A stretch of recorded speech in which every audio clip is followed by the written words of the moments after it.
Who's first? I guess I'll start. Dan, I know kind of getting this back, this was a plan you guys initially planned in 2019. Why was it so important to go ahead and get back and kind of get back in the works again?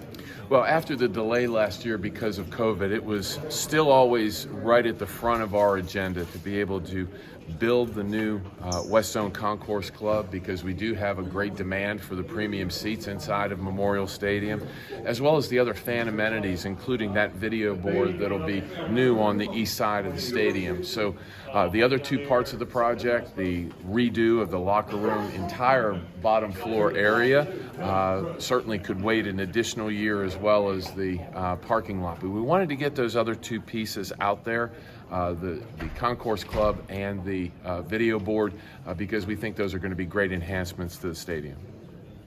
How important is that, just to have that fan experience and to provide something for the Clemson? Well, one of the things we never want to take for granted is, our fans have options.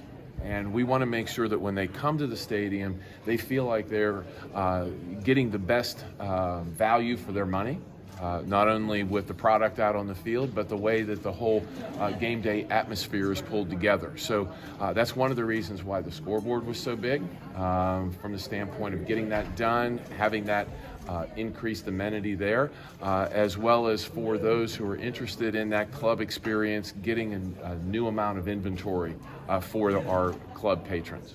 Now, the Concourse Club was initially going to be at the bottom of what it was going to, before it was Concourse Club.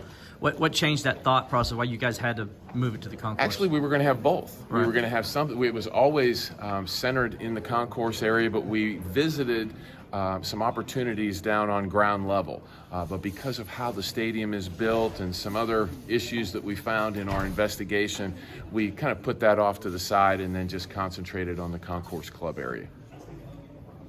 And then the ideas, I guess, did Coach Sweeney come to you about maybe doing some improvements to the Allen Reeves and getting it kind of up to speed? And why was that important to go ahead and do both those facilities and get them going?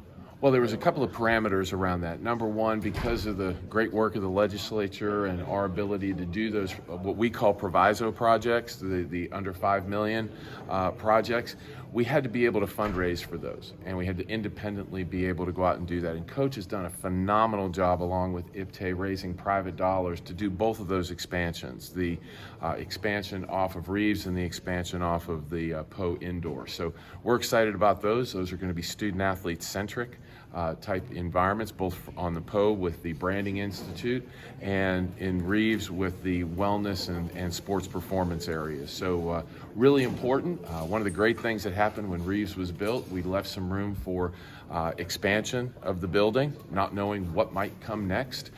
So we're taking advantage of that. Is with the Reeves part, with the branding that you mentioned, is that kind of working with the NIL and kind of helping us? It's one of those areas where our student athletes will not only be able to be at a place where they can create the content necessary for their NIL, but also have a lot of great educational space to make sure that they're up to date with all the latest information that relates to name, image, and likeness, and how they can take greatest advantage of that. Everybody good?